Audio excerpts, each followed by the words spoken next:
저녁 예배에 나오신 모든 분들께 주님의 은혜와 평강이 넘치기를 원합니다. 우리 다 함께 주님께 찬양 드리며 이 시간 주님의 음성을 기다리며 나를 부르시는 그 주님의 음성에 귀를 기울이며 우리 믿음으로 다 함께 걸어나가는 이 예배의 자리가 되길 원하면서 우리 다 함께 찬양으로 우리의 마음을 주님께 올려드리는 이 시간 갖길 원합니다. 우리 다 함께 찬양 드리겠습니다.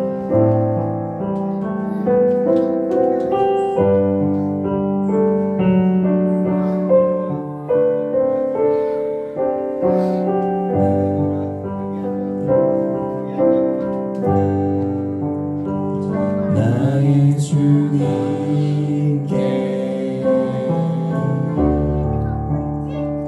찬양 드리며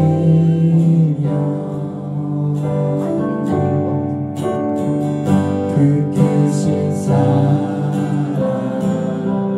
주 임재 감사해.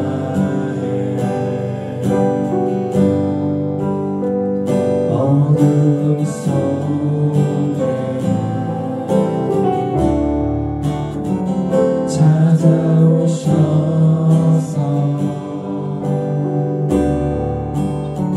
주님의 영광 보게 하시네.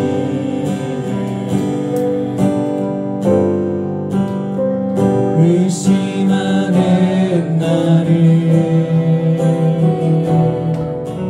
손 내밀어 잡아주시네. 두려움만 내려놓고 주 바라봅니다.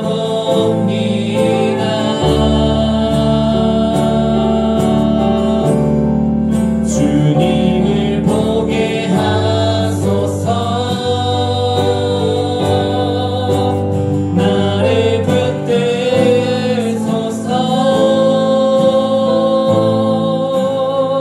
내 뜻과 내 생각 내려놓고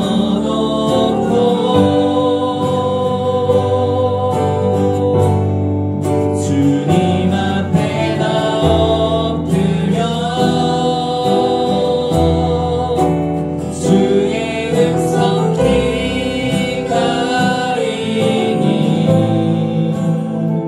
나를 부르실 때 믿음으로 걸어가리. 나의 주께 나의 주님께 찬양 드리며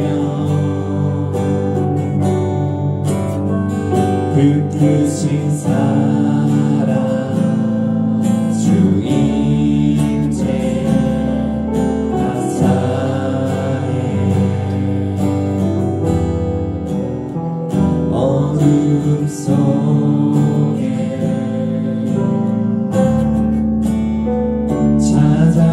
찾아오셔서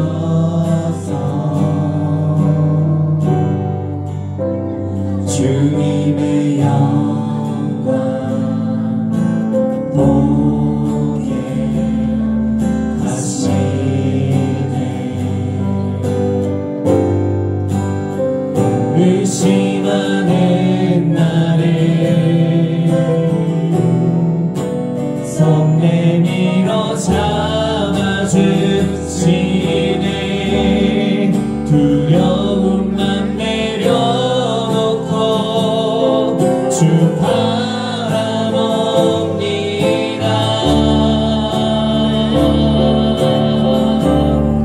주님을 보게 하소서.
작은 바다 물결 보고 그님 모르는 깊은 바다 속에 한 번 헤아려 안보한 언덕을 떠나서 장파에 배 띄워 내 주 예수 은혜의 바다로 내 맘 거쳐가 많은 사람이 얕은 물가에서 저 큰 나라 가려다가 찰싹거리는 작은 파도 보고 마음이 약하여 못 가 언덕을 떠나서 장파에 배 띄워 내 주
위에 주님의 은혜에 담비 내려 나는 벅적 쉬어주옵소서.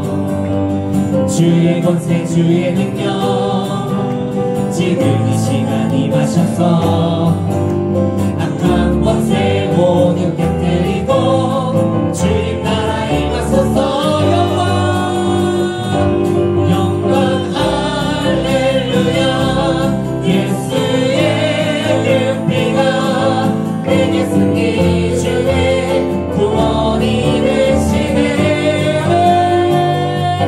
영광 할렐루야.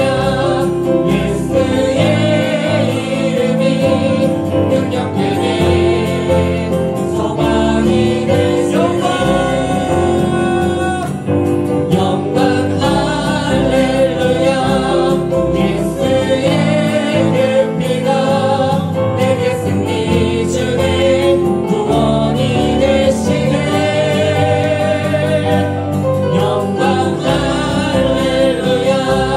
예수의 이름이 능력되네 소망이 마지막으로 영광 할렐루야. 예수의 그 피가 내게 승리 주네 구원이 되시네. 영광 할렐루야. 예수의 이름이 능력되네 소망이 되시네. 주님께 영광의 박수 올려드리겠습니다. 할렐루야.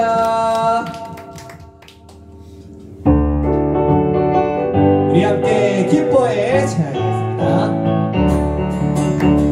우리 함께 기뻐해 주께 영광 돌리세. 어린 양의 혼인 잔치와 신부가 준비. 우리 함께 기뻐해 우리 함께 기뻐해 주께 영광 돌리세. 어린 양의 혼인 잔치와 신부가 준비되어 할렐루야. 할렐루야. 전능하신 주가 다스리네. 할렐루야. 전능하신 주가 다스리네. 할렐루야.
전능하신 주가 다스리네. 할렐루야 할렐루야 전능하신 주가 다스리네. 할렐루야 전능하신 주가 주의 자비가 내려와 주의 자비가 내려와 내려와 주의 자비가 봄비같이 주의 자비가 내려와 나를 덮네. 주의 자비가 내려와 주의 자비가 내려와 내려와 주의 자비가 봄비같이 주의 자비가 내려와 나를 덮네. 헤이호 헤이호 주의 자비하심과 헤이호 주의 은혜로 헤이호 나는 영원히 춤추리. 헤이호 헤이호 주의 자비하심과 헤이호 주의 은혜로 헤이호 나는 영원히 춤추리. 주의 자비가 내려와 주의 자비가 내려와 내려와 주의 자비가 봄비같이 주의 자비가 내려와 나를 주의 자비가 내려와 주의 자비가 내려와 내려와 주의 자비가 봄비같이 주의 자비가 내려와 나를 덮네. 헤이호 헤이호 주의 자비하심과 헤이호 주의 은혜로 헤이호 나는 영원히 춤추리. 헤이호 헤이호 주의 자비하심과 헤이호 주의 은혜로 헤이호 나는 영원히 춤추리. 마지막으로 헤이호 헤이호 주의 자비하심과 헤이호 주의 은혜로 헤이호 나는 영원히 춤추리. 아멘. 우리 하나님은 절대 실수하지 않으시는 분임을 우리가 알고 믿고 있습니다. 우리가 상황이 어떠할지라도 주님이 나의 앞길을 선하게 인도하시는 그 분임을 믿는 믿음이 진정한 믿음이라고 생각합니다. 앞길이 캄캄할지라도 주님이 나를 선한 길로 가장 좋은 길로 인도하시는 그 분임을 항상 믿고 의지하며 나아가는 우리가 모두 되길 원하면서 찬양 드리고 함께 예배 드리도록 하겠습니다.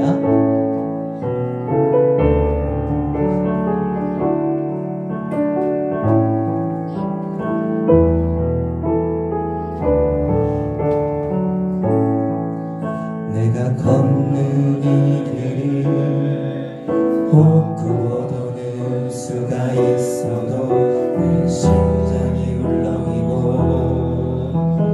가슴 아파도 내 마음속으로 여전히 기뻐하는 까닭은 하나님은 실수하지 않으신다네.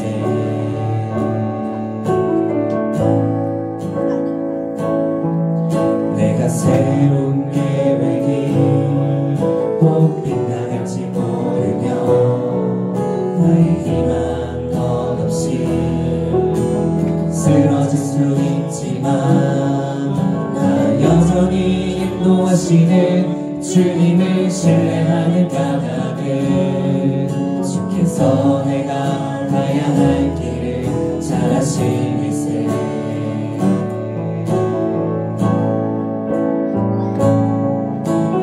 어두운 밤 얼음이 깊어 날이 다시는 밝지 않을 것 같아 보여도 내 시간 부여잡고 주님께 모든 것 맡기리니 하나님을 내가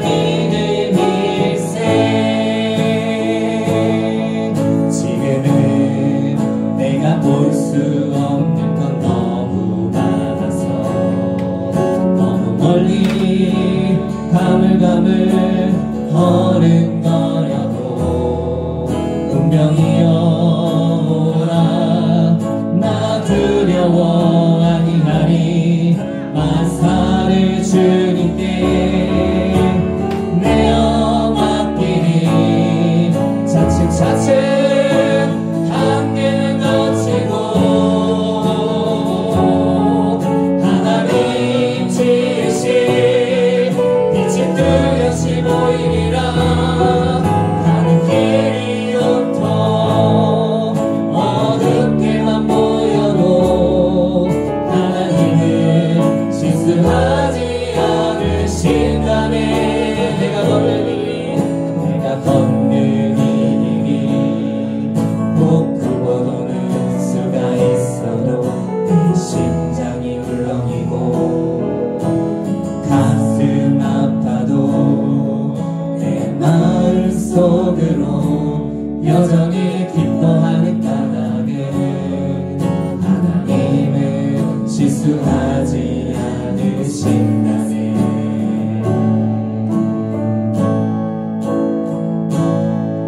내가 세운 계획이 못된 나갈지 모르며 나의 희망 것없이 쓰러질 수 있지만 나 여전히 인도하시는 주님을 신뢰하는 까닭은 주께서 내가 가야 할 길을 잘 아시겠세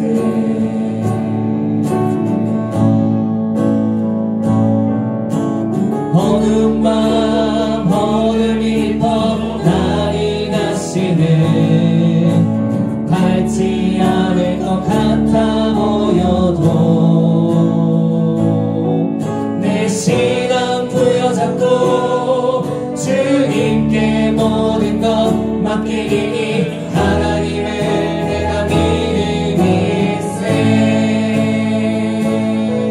지금은 내가 볼 수 없는 건 너무 많아서 너무 멀리 가물가물 어른거려도 운명이여 오라 나 두려워 아니하리 만사를 주님께 내어 맡기리 차츰차츰 한계를 거치고 하나님 지으신 빛이 뚜렷이 보이리라 가는 길이 온통 어둡게만 보여도 하나님은 실수하지 우리 두 손을 높이 들고 차츰차츰 한계는 거치고 하나님 지으신 빛이 뚜렷이 보이리라 가는 길이 온통 어둡게만 보여도 하나님은 실수하지 않으신다네 하나님은 실수하지 않으신다 우리 함께 기도하며 예배로 나아가겠습니다 아버지 주님 주님이 우리를 위해서 계획하고 계신 그 길은 정말 실수 없고 나에게 가장 완벽한 그 길임을 믿으며 어떠한 상황일지라도 지금 당장은 정말 힘들고 어려울지라도 앞이 보이지 않는 상황일지라도 그 주님을 믿으며 나를 인도하시고 계신 그 주님을 의지하면서 그 주님을 믿으면서 이 고난을 이겨내는 우리가 되길 원합니다. 함께 기도하며 나가겠습니다.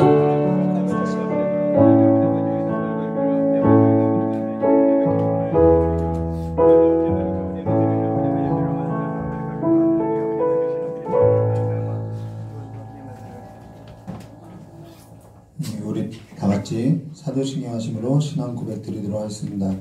전능하사 천지를 만드신 하나님 아버지를 내가 믿사오며 그 외아들 우리 주 예수 그리스도를 믿사오니 이는 성령으로 잉태하사 동정녀 마리에서 나시고 본디오 빌라도에게 고난을 받으사 십자가에 못 박혀 죽으시고 장사한 지 사흘 만에 죽은 자 가운데서 다시 살아나시며 하늘에 오르사 전능하신 하나님 우편에 앉아 계시다가 저리로서 산자와 중자를 심판하려 오시리라. 성령을 믿사오며 거룩한 공예와 성도와 서로토한 것과 죄를 사할 수 있는 것과 몸이 다해 사는 것과 영원히 사는 것을 믿사옵나이다. 아멘. 우리 찬송가 355장 다 같이 부르도록 하겠습니다.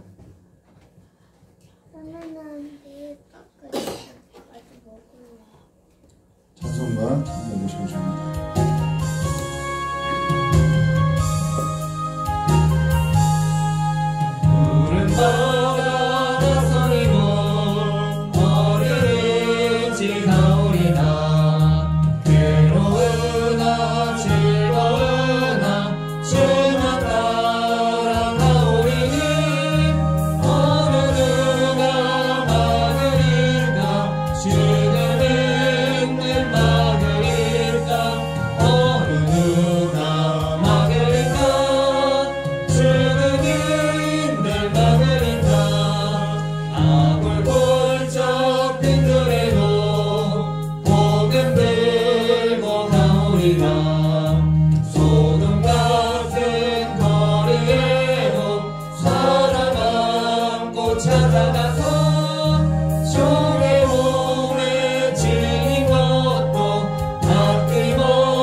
기도하도록 하겠습니다. 참으로 고맙고 감사하신 하나님 아버지, 오늘 우리를 예배 자리로 불러주셔서 하나님을 예배하게 하심을 참으로 감사합니다. 우리가 삶을 살아갈 때마다 하나님을 잊지 아니하고 하나님을 섬기는 자들로서 삶을 살아갈 수 있도록 복을 허락하여 주시었고, 오늘도 아버지의 말씀을 전할 때 오직 하나님의 뜻만을 선포할 수 있도록 주님께서 허락하여 주시고, 우리의 마음이 하나님의 그 말씀의 뜻 위에 바로 설 수 있는 삶이 될 수 있도록 주님께 복을 내려주실 간절히 원하고 원합니다. 또한 한 주를 살아갈 우리 귀한 성도들의 모든 자리마다 하나님께서 함께 임재하여 주시고, 하나님께서 그 길이 되어주시고 생명이 되어주시고 진리가 되어주셔서 이제는 그 진리 가운데 삶을 두고 거짓을 분별하며 살아갈 수 있는 하나님의 지혜로운 자들이 될 수 있도록 주님께 역사해 주시길 간절히 원하오며 기억하신 예수님의 이름으로 기도드리옵나이다. 예, 오늘 마태복음 8장 18절에서부터 34절까지의 말씀 우리 함께 나눌 건데요. 마태복음 8장 우리 함께 나눌 하나님 말씀 마태복음 8장 18절에서부터 34절입니다. 마태복음 8장 18절에서부터 34절인데요. 우리 28절부터 34절까지만 기도하도록 하겠습니다. 마태복음 8장 28절부터 34절까지 함께 기도하겠습니다. 제가 먼저 기도하겠습니다. 또 예수께서 건너편 가다라 지방에 가심에 귀신 들린 자 둘이 무덤 사이에서 나와 예수를 만나니 저희는 심히 사나워 아무도 그 길로 지나갈 수 없음을 말하더라. 저희가 그리로 갈 때 하나님의 아들로 우리와 당신과 무슨 상관이 있나이까? 내가 이르기 전에 우리를 괴롭게 하려고 여기 오셨나이까 하더니 마침 멀리서 많은 돼지떼가 먹고 있는지라. 귀신들이 이에 간구하여 그러되 만일 우리가 돼지인데 돼지떼에 들어서 하는데 저희더러 가라 하시니 귀신들이 나와서 돼지에게로 들어가는지라. 온 떼가 비탈로 내려달려 바다에 들어가 물에서 몰살하거늘.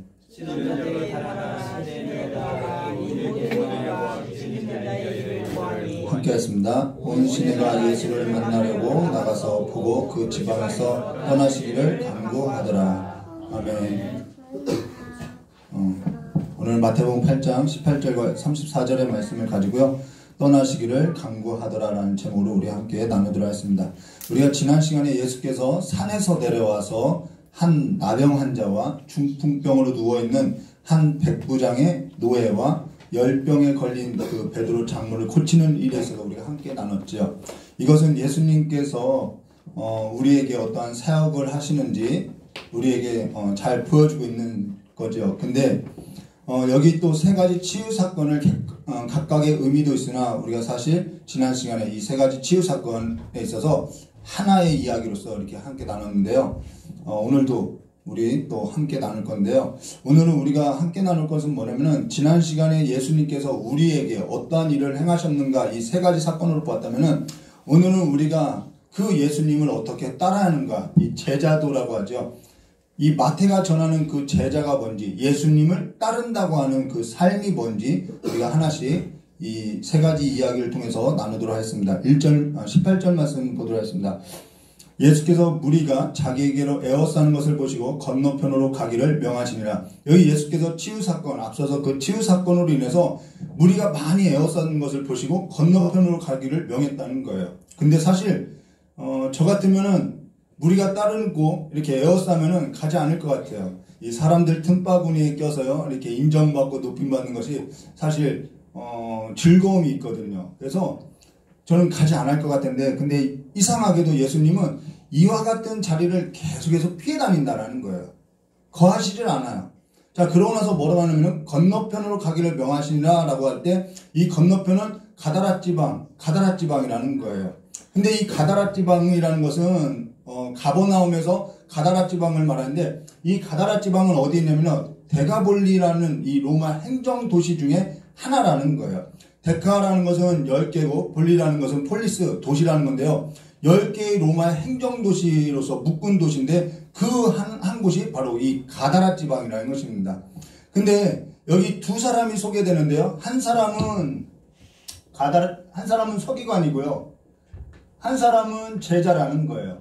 그래서 이것을 통해서 지금 예수님께서 무엇을 보여주고 하냐면은 제자가 뭔지를 보여주고자 한다는 거예요. 이 두 사람을 통해서. 그래서 19절에 이렇게 말씀하셨어요. 한 서기관이 나와 예수께 아뢰되 선생이여 어디로 가시든지 저는 따르리다 라고. 따르는 것이 바로 제자인 거죠. 여기 서기관이라는 것은 어떠한 자냐면요. 율법에 있어서 연구하고요. 율법을 필사하는 율법학자라는 거예요. 그래서 사람들로부터 인정받고요. 부를 쌓고요. 지위도 있는 자라는 것이죠. 제사장 그룹이라는 거예요. 근데 그가 따르겠다라고 이야기하는 거예요. 어떤 의미에서 예수를 따르겠다고 하는 것이냐는 것이죠. 여기 서기관이 지금 예수를 따르겠다고 하는 그 의미가 뭐냐는 거예요. 오늘 잠깐 집에 있을 때 아내하고 지금 뭐 그 집회를 하는 그 영상, 예배하는 영상을 봤는데 어떤 외국인 목사님이 나와서 설교하는데 너무 멋있어요. 너무 멋있어서 나도 따르고 싶다라고 이렇게 했는데 바로 그와 같은 거라는 거예요. 따르고 싶다라는 것이죠. 여기 근데 이 서기관이 예수님을 보고 호칭을 하는데 뭐라고 호칭했냐면은 선생님이요 라고 하는 것이죠. 이거는 그에게는 학문을 가르치는 선생으로 보였다라는 거예요. 예수님을 선생으로 보았던 것이죠. 사실 호칭이라는 것은 서로의 관계를 의미하는데 12제자 중에 유일하게 예수님을 주여라고 하지 않고 랍비여 선생이여 라고 했던 제자가 있죠. 그게 누구냐면 가룟 유다라는 거예요. 근데 여기 한 서기관이 선생님이요 그러고 나서 또 어디로 가시든지 라고 하는 것은 삶의 어떠한 가치와 목적을 따르겠다는 것이 아니라 가버나움으로 가든 건너편 가다라 지방으로 가든 나는 따라다니겠다라는 의미라는 거예요. 그게 잘못된 것이냐? 잘못된 것이 없어요. 근데 여기 저는 따르리라라는 그 따르리라는 것은 어떠한 목적이면은 예수 그리스도의 삶이나 예수 그리스도의 그 가치와 목적과 방식을 따르겠다는 것이 아니라 자기 삶의 어떠한 목적을 이루기 위해서는 선생님이 어디를 가시든 가다라 지방을 가든 가버나움에 가든 나는 따라다니겠습니다 이 말이라는 거예요. 서기관의 삶의 가치라는 것은 그럼 무엇이냐면은 이 서기관의 가치는요, 왜 예수님을 따르려고 하는 그 목적이 어디냐면요, 예수께서 산에 올라서 무리를 가르쳤을 때 마태복음 7장 28절과 29절에 예수께서 이 말씀을 마치심에 무리들이 그의 가르치심을 놀라니 이는 그 가르치는 것이 권위 있는 자 같고 그들의 서기관들과 같지 아니함이더라. 여기 뭐라고 하면 서기관들과 같지 않다라는 거예요. 그리고 무리가 막 놀랬다라는 거예요. 그러니까 여기 한 서기관이 그 모습을 보고 예수를 선생님이여 하면서 어디로 가든지 따르겠다는 의미는 어떠한 의미냐면 예수께서 성경 말씀에 관해서 해석하는 방법에 있어서 자기가 얻고 싶다라는 거예요. 왜 얻고 싶냐면은 사람들 앞에서 권위 있어 보이기 때문이라는 것이죠. 그게 목적이라는 거예요. 사람들 앞에서 권위 있어 보인다라는 거예요. 사람들 앞에서 인정받게 되면은 당연히 무엇이 따르냐면 이때 당시는 수입이 따른다라는 거예요. 뭐가 따라요? 부와 명예와 이 부와 명예와 이 권위가 주어지는 것이 뭐냐면은 이 전체를 가리켜서 뭐라면 쾌락이라는 거예요. 쾌락을 쫓는 삶이라는 것이죠. 우리가 왜 이것을 쾌락이라고 정의하는지 우리가 나중 가서 이제 그걸 보게 될 거라는 거예요. 절씨도 한참 은혜 받았을 때 집회를 참석했던 적이 있었는데요. 왜 집회에 참석했냐면요. 성령 충만 받으려고 참석했다라는 거예요. 당시 은혜 받았을 때 성령 충만 받으면 좋다고 해서 성령 충만 받으려고 능력 받으려고. 그럼 왜 능력 받으려고 하냐? 그 목적이 뭐냐면 저에게 문제가 있었는데 그 문제를 해결받고 싶어서. 그리고 성령 충만 받으면은 인권, 물권, 영권 이런 거 다 따라온다고 하니까 사람들에게 있어서 좀 높임받고 내 손에 이렇게 통제하려고 하는 그런 마음의 욕구 때문에 성령 충만하려고 했다라는 거예요. 이러한 욕구가 있다라는 것이죠. 여기 무리들이 지금 서기관 한 사람이 나왔는데 여기 무리들이 각자의 그러한 욕구들이 있더라는 거예요. 자, 그러고 나서 하나님께서 저의 인생 가운데 침묵하시는 것 같은 그러한 시간 가운데 시간이 허락되었고 저는 그때 왜 저의 뜻이 이루어지지 아니하냐고 하면서 낙심하고 영적인 침체에 빠졌던 적도 있다라는 거예요. 주여 지금이 주무실 때입니까? 예수님을 막 흔들어 깨우듯이 신앙생활 했던 적이 있었다라는 거예요. 여기 따랐던 무리가 어떠한 가치 어떠한 목적을 얻고자 예수께 나와서 지금 예수를 부르고 있다라는 것이죠. 자, 그러고 나서 우리 20절 말씀 볼까요? 이 서기관에게 예수님께서 하신 말씀이 20절인데요. 예수께서 이랬을 때 여우도 굴이 있고 공중에 새도 거처가 있을 때 인자는 머리 둘 곳이 없다 하시더라. 이거 통일교 교주가 했던 말이죠. 근데요. 여기 여우라는 것은 성경 속 인물이 하나 있죠. 헤롯 안티파스죠. 그 헤롯 안티파스를 성경에서 여우라고 하는데 여우도 굴이 있다는 것은 뭘 의미하냐면 헤롯은 헤롯 궁에 있다는 거예요.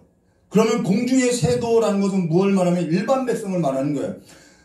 헤롯 안티파 그 여우도 헤롯의 궁궐이 있고 일반 백성에게도 거처가 있고 집이 있다는 거예요. 근데 인자는 머리 둘 곳이 없다라는 것은 나는 머리 둘 곳이 없어 이런 의미가 아니라요. 여긴 중요한 의미가 있는데요. 인자라는 것은 사람 모양 같은데 사람이 아니라 하나님의 아들로 나타날 때가 인자라고는 표현을 쓴다라는 거예요. 다니엘서 7장 13절과 14절에 나와 있죠. 내가 또 다니엘이 본 환상이죠. 내가 또 밤에 환상 중에 보니 인자 같은 이, 여기서 인자 같은 이라는 것은 사람 같은데 사람이 아니라는 거예요. 신적인 존재라는 거예요. 인자 같은 이가 하늘 구름 타고 와서 옛적부터 항상 계신 이에게 나아가 그 앞에 인도되매 그에게 권세와 영광과 나라를 주고 모든 백성과 나라들과 다른 언어를 말하는 모든 자들이 그를 섬기게 하였으니 그의 권세는 소멸되지 아니하는 영원한 권세요 그의 나라는 멸망하지 아니할 것이라. 여기 인자 같은 이라는 것은 사람 같은데 사람이 아니라 신적인 존재라는 거예요. 그에게 그의 나라는 그의 권세는 소멸되지 않고 멸망되지 않는다라는 거예요. 근데 여기 인자는 머리 둘 곳이 없다라는 것은 나는 그렇게 헤롯 안티파스와 같이 헤롯의 궁궐에 있거나 아니면 일반 백성들과 같이 장막에 있는 것이 아니라 소멸되거나 썩는 곳에 있는 것이 아니라 나는 소멸되지도 않고 멸망되지도 않는 영원한 곳에 영원한 나라에 있다 이 말이라는 거예요. 그러면은 지금 서기관이 말하고자 하는 그 어떠한 그가 말하는 그 나라와 지금 예수님께서 두고 있는 것과는 상반되는 것을 보여주고 있다는 것이죠. 지금 예수님께서는 나는 아버지의 뜻을 이루고자 아버지의 뜻을 이루어서 나는 지금 이 하나님께서 예언했던 그 역사 가운데 나는 그들을 나를 섬긴다고 했는데 나는 그들을 부르려고 왔다라는 거예요. 그 일을 하려고 왔다라는 것이죠. 자, 그러고 나서 21절과 22절에요. 이제는 제자가 나와요. 이 서기관과 달리 제자가 나오는데요. 제자 중 또 한 사람이 여기서 또라는 것을 강조하는 것은 이 사람과 이 사람을 서로 비교하고 있다라는 거예요. 제자 중에 또 한 사람이 이르되 주여 내가 먼저 가서 내 아버지를 장사하게 허락하소서. 이 말의 문장이 앞뒤가 안 맞는 거예요. 주여라고 부른 것은 그 주여라는 것은 내 인생의 주어가 그분이라는 것이죠. 그런데 인생의 주어는 그분인데 지금 내가 하는 일은 그분이 일을 하는 것이 아니라 지금 내 일을 먼저 하고 있다라는 거예요. 여기 그래서 예수께서 이르실 때 죽은 자들이 그들의 죽은 자를 장사하게 하고 너는 나를 따르라 하시나, 계속해서 따르라는 이 제자도에 관해서 이야기하는 거죠. 여기 제자 중에 또 한 사람이라는 것을 비교하는 거예요. 주여 내가 먼저 가서 내 아버지를 장사하기를 허락하소서. 간혹 기독교인이 부모도 몰라보는 종교라고 하나 사실 기독교인만큼요 부모에 대한 공경하라는 종교도 없다는 것이죠. 그리고 공경이라는 단어가 무슨 단어냐면요, 무게를 짊어지다 라는 단어라는 거예요. 부모라는 것은, 그래서 이 무게를 짊어지다라는 것은 뭐냐면 부모를 비중 있게 두라는 거예요. 그것이 옳으니라 라고 말하고 있죠. 여기서 옳다라는 것은 그것이 하나님께서 창조한 창조의 본성이다라는 거예요. 근데 제자가 취하라고 했으나 지금 무엇을 우선순위에 두고 있냐면은 장래를 우선순위 두고 있다라는 거예요. 여기 예수님께서 죽은 자들은 그들의 죽은 자들에게 장사하게 하고 너는 나를 따르라는 거예요. 이건요 부모를 몰라보라는 얘기가 아니라 이게 수사적인 표현인데요. 부모를 비중 있게 두는 것과 같이, 그런데 그보다 더 중요하게 비중 있게 두어야 할 일이 있다라는 표현이라는 거예요. 무엇을 더 비중 있게 두어야 하냐면 예수를 따르는 일에서야 너가 내 제자이면은 나를 따르는 일에서도 더 비중을 둬야 한다는 것이죠. 우선순위를 말한다는 것입니다. 근데 유대인에게는 혼례하고요 이 장례 문화가 굉장히 중요한데요. 혼례도 2번 치르는데 이 장례도 2번 치른다라는 거예요. 죽은 자들에 대한 이 장례를 굉장히 화려하게 치르는데요. 굉장히 중요하게 여긴다라는 것입니다. 유대 장례에 있어서는 2번을 치르고요. 2가지 형태의 무덤이 있는데요. 하나는 자연굴, 이제 좀 가난한 사람들이 자연굴을 파서 거기다 이렇게 묻고요. 또 하나는 인공굴, 굴을 만들어서 굴을 파가지고 그 안에다가 이제 시신을 놓는 거죠. 근데 부자들이 인공굴을 만든다라는 거예요. 근데 굴이 어떻게 되어 있냐면 이 안에 굴이 있고 이제 석관이 이렇게 있죠. 이게 이제 굴이고 또 안에 보면은 이 안에 또 다른 굴이 있다라는 거예요. 그래서 이 안에 여기 있는 시신이 이제 말라서 이제 뼈만 남게 되면은 이 안으로 이렇게 둔다는 것입니다. 근데 이 안으로 둘 때에도 곡하는 사람들을 사서 굉장히 성대하게 치른다라는 거예요.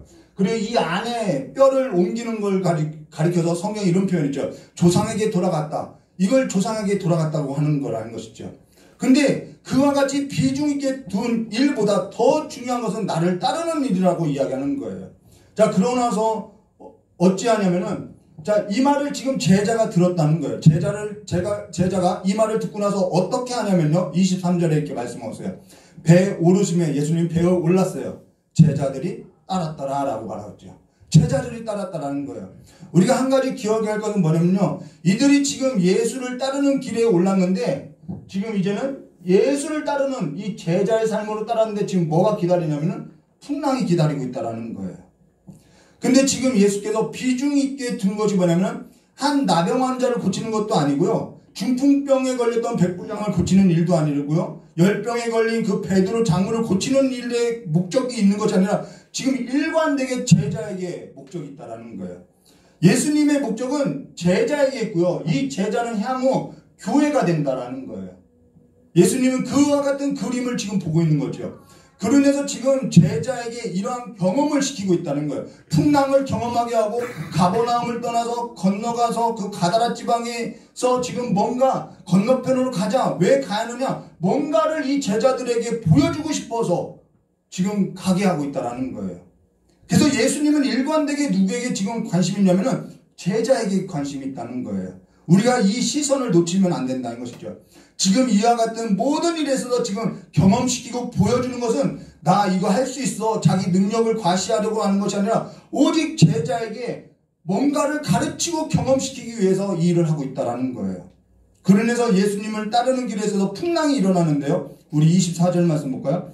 바다에 큰 놀이 일어나 배가 물결에 덮이게 되었으되 예수께서 주무시는지라. 그러고 나서요 25절에요. 그 제자들이, 이 단어 기억하세요? 그 제자, 분명 여기서는 그 제자들이라고 이야기하고 있죠. 그 제자들이 나와 깨어 이르되 주여 구원하소서 우리가 죽겠나이다 라고 말씀하고 있어요. 이들이 예수를 뭐라고 불렀냐면 주여라고 부르고 있어요. 앞에서도 주여 내가 먼저 가서 아버지를 장사하게 하라고 한 것도 주여라고 했고, 여기서도 주여 구원하소서 우리가 죽겠나이다 주여라고 부르고 있다라는 거예요. 각자 주여라고 부르고 있는데 의미는 서로 조금씩 다르고 있다라는 것이죠. 오늘 우리가 부르는 그 주여라는 부르는 그 의미는 어떠한 의미냐는 거예요. 인생에 있어서 주어가 되어 있지 않고 어떠한 분은 다른 의도를 갖고 우리가 부르고 있지 않냐는 것이죠.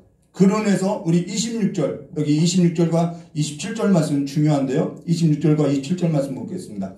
예수께서 이르시되 어찌하여 무서워하느냐? 믿음이 작은 자들아 하시고 곧 일어나 바람과 바다를 꾸짖으시니 아주 잔잔하게 되고는 제자들이 지금 뭐가 됐어요? 그 사람들이 라고 말하고 있어요. 제자가 아니에요. 제자였는데 지금은 27절은 그 사람들이 라고 말하고 있어요. 그 사람들이 놀랍게 여기려되 이가 어떠한 사람이기에 바람과 바다도 순종하는가 하더라 라고 말씀하고 있어요. 여기 예수를 주여라고 했던 이들이, 제자라고 했던 이들을 가리켜서 지금 성경은 뭐라 하면은 그 제자들이라고 하지 않고 그 사람들이 놀라서 라고 이야기하고 있다는 거예요. 성경이 말할 때 제자, 그러면 그 제자라는 것은 무엇을 가리켜서 제자라고 하면은 이가 어떠한 사람이기에 바람과 바다도 순종하는가를 아는 사람이 제자라는 거예요. 예수가 누구인지를 정확히 알고 부르는 자가 제자라는 거예요. 주여라는 의미가 그냥 내 어떠한 인생의 중요한 자리가 아닌데도 주여라는 의미를 붙일 수 있죠. 근데 제자라고 할 때 그 제자는 주여라는 의미가 정확하게 그가 천지 만물을 지으신 하나님의 아들이라는 것을 알고 믿는 자, 그것이 제자라는 거예요. 그가 모든 만물을 주관하시고 바다와 풍랑도 그분이 주관하고 있다는 사실을 인정하고 사는 것, 그것이 제자라는 거예요. 그분이 창조주라는 것이죠. 주님이 주님 되신 것을 알고 살아가는 것, 거기로부터 주가 쓰시겠다고 하면은 그 일에서는 반박할 여지 없이 살아가는 것, 그게 제자라는 거예요. 제자라는 것이 특별히 뭐가 아니죠. 그러고 나서 삶에 있어서 가장 중요한 자리, 그 앞자리에 있어도 주인을 놓고 살아가는 것, 예수님을 놓고 사는 것, 주가 되시게 하신 것, 그게 제자의 삶이라는 거예요. 그러면서요, 최선을 살아가는, 우리는 최선을 다해서 살아가는 삶이 아니라요, 우리는 최고의 자리를 내어드리는 삶이 되어야 한다는 것입니다. 그게 제자라는 거예요. 그러고 나서 지금 이 일이 있고 나서 예수님은 이 제자 무리에게 지금 돼지떼 이야기를 지금 보여주고 있다는 거예요. 건너편으로 가자. 그래서 지금 돼지떼를 보여주고 있는데, 이 가다라 지방에는 왜 이렇게 돼지떼가 많냐는 것이죠. 그리고 그 가다라 지방에는 귀신 들린 자 2사람이 소개되는데, 물론 다른 복음서에는 귀신 들린 사람 1사람이 나와요. 그것은 어느 것이 맞냐 하면은 마태복음이 맞아요. 2사람이 맞아요. 이 다른 복음서는 1사람을 쓰는 것은 대표로서 전달하고자 의미가 있어서 1사람을 쓴 거고요. 이 마태는 2사람, 증인의 수로서 뭔가를 나타내기 위해서, 증거하기 위한 것으로서 전달하고자 2사람을 썼다는 것입니다. 근데 정확히 2사람이 맞다라는 거예요. 각각의 의도 때문에 그렇게 쓴 거죠. 그러면은 28절 말씀 볼게요. 또 예수께서 건너편 가다라 지방에 가시며 귀신 들린 자 2이 무덤 사이에 나와 예수를 만나니 그들을 몹시 사나워 아무도 그 길로 지나갈 수 없을 지경이다. 무덤 사이에서 나와라는 것은 우리가 앞서서 말했던 것처럼 이들은 굴을 파서 집처럼 만들어 놓고 살기 때문에 우리처럼 땅에 매장하는 것이 아니기 때문에 얼마든지 이 무덤에서 이렇게 지낼 수 있다는 거예요. 그러면서 29절과 30절에요. 이에 그들이 소리질러 이르되 하나님의 아들이여 우리가 당신과 무슨 상관이 있나이까? 때가 이르기 전에 우리를 괴롭게 하려고 여기 오셨나이까? 하니 마침 멀리서 많은 돼지떼가 먹고 있는지라. 자, 귀신 들린 자가 귀신같이 알아요. 하나님의 아들이여 라고 불러요. 이거 어떠한 의미냐면요, 예수께서 3가지 시험을 당할 때에도 같은 말로서 하나님의 아들이여 라는 말을 표현하는데요, 이 말은 당신은 하나님의 아들이 아닙니까? 그러니까 왜 사람이 되어서 이렇게 왔습니까? 이 말이라는 거예요. 당신은 그냥 하나님의 아들로 있으세요. 사람 되지 마세요. 이 말이죠. 그러면서 때가 이르기 전에 우리를 괴롭게 하려고 오셨나이까? 라고 말하죠. 더러운 귀신이 가장 두려워하는 것은요, 예수가 완전한 사람이 되어서 아버지의 뜻을 이루어서 우리를 구속하는 일을 가장 두려워한다는 거예요. 그러면서 거짓 이단도요, 예수가 완전한 사람이라는 것을 부정하고 교리를 만들어내고 있다는 것이죠.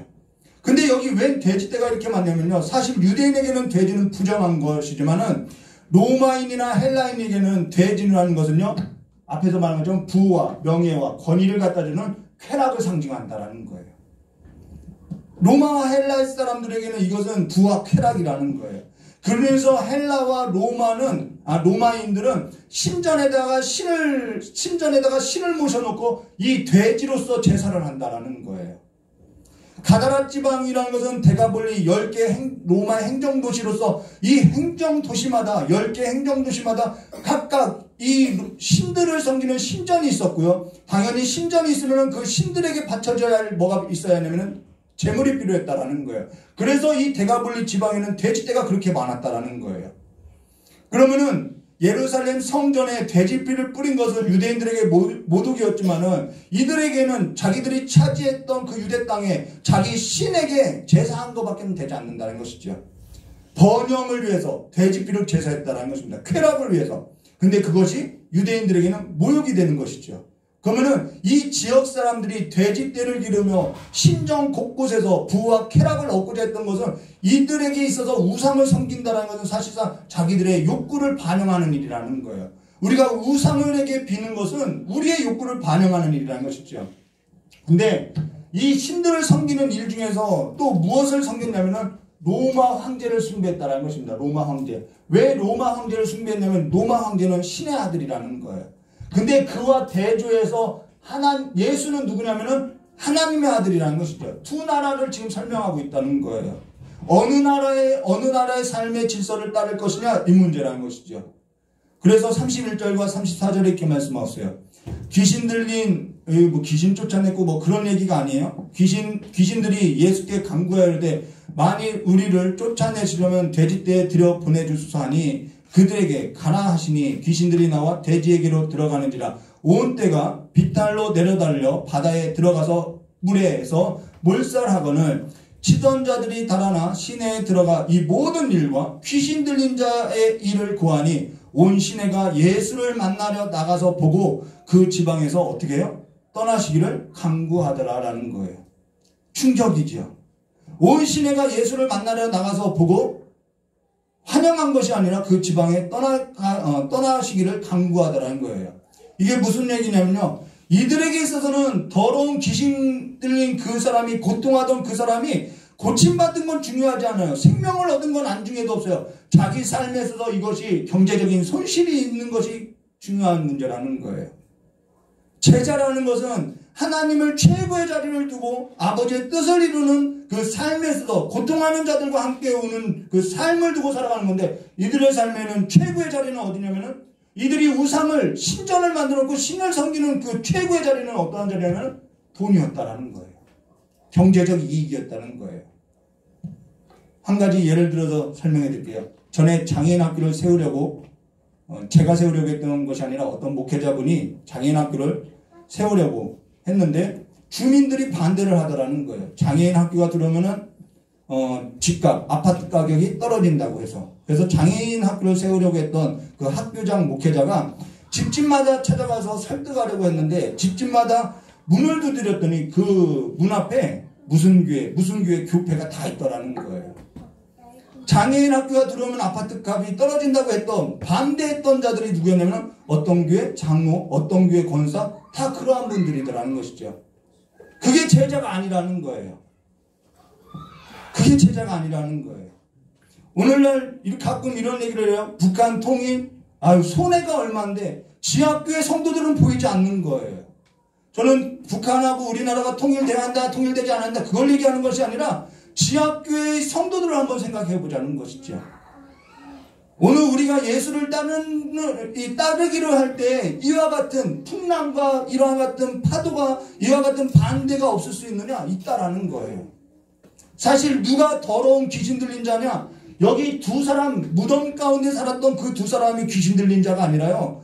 우상에 사로잡혀서 물질에 사로잡혀서 살아가는 그래서 사람이 죽어나가고 고통하는 것이 보이지 않고 살아가는 그 사람들이 이 지방들 예수를 떠나기를 강구했던 이 사람들이 진짜 귀신 들린 자였다는 것을 보여주고 있다는 것이죠.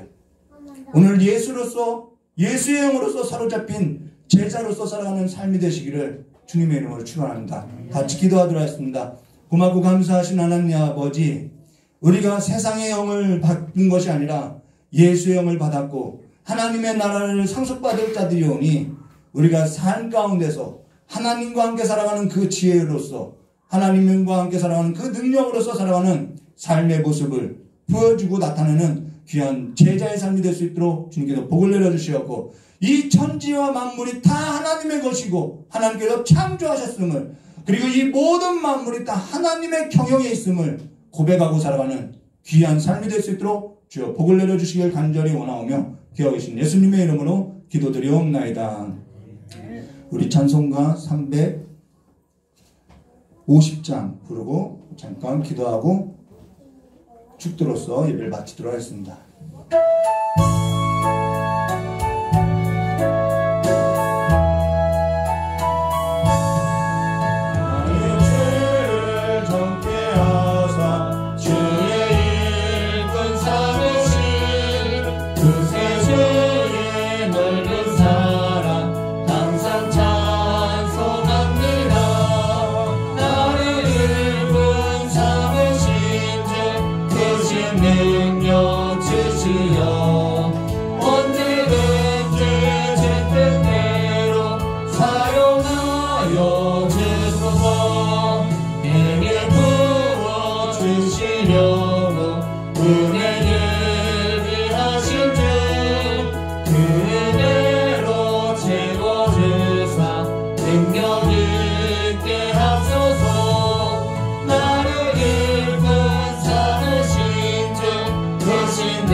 죄의 짐을 풀어주신 주의 능력 그도다.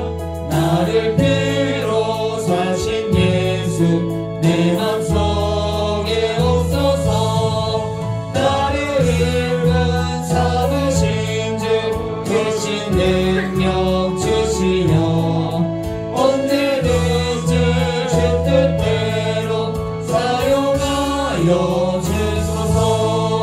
주여 내게 성령으로 충만하게 채우사 생명수가 강물처럼 흐르게 하옵소서. 나를 일군 삼으신 주 크신 능력 주시어 언제든지 주 뜻대로 사용하여 이 시간에 우리의 욕심을 내려놓고요, 주님의 뜻이 이루어지게 해달라고, 하나님의 그 나라와 하나님의 그 의가 이루어지게 해달라고 이 시간 잠깐 기도하고 돌아가도록 하겠습니다.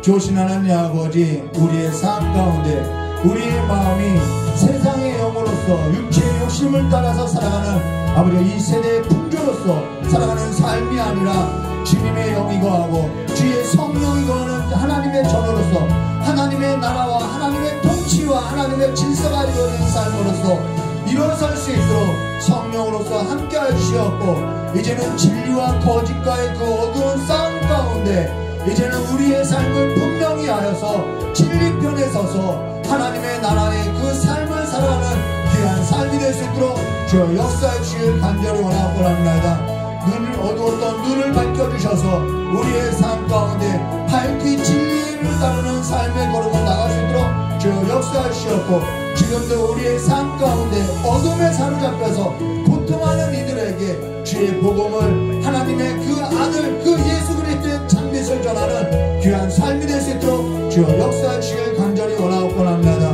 우리 귀한 성도님들 어느 곳에 가든지 가정과 일터와 어느 곳에 있든지 어떠한 직장에 있든지 하나님의 아들들로서 빛 가운데 행하는 귀한 자들로서의 삶을 다할 수 있도록 주님께서 복 내려주시길 간절히 원하오며 귀하신 예수님의 이름으로 축복하며 기도드리옵나이다.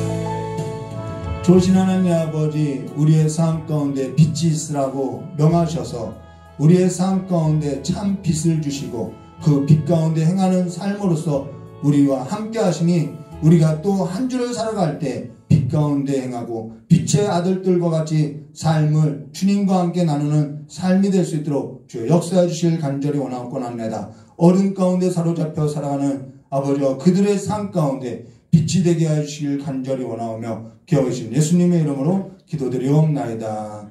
이제는 우리 주 예수 그리스도의 사랑과 하나님 아버지의 풍성하신 은혜와 성령 하나님의 내중함 감동 교통하심의 역사가 오늘 주님 전에 나와서 말씀을 듣고 새롭게 살고자 하는 우리 귀한 성도들의 모든 머리 위에와 또한 이 자리에 참석하지 못한 우리 귀한 성도들의 모든 삶의 자리와 또한 가정과 일터와 교회 위에 앞으로 나갈 그 선교지 위에 영원히 함께 있을지어다. 주님 감사합니다.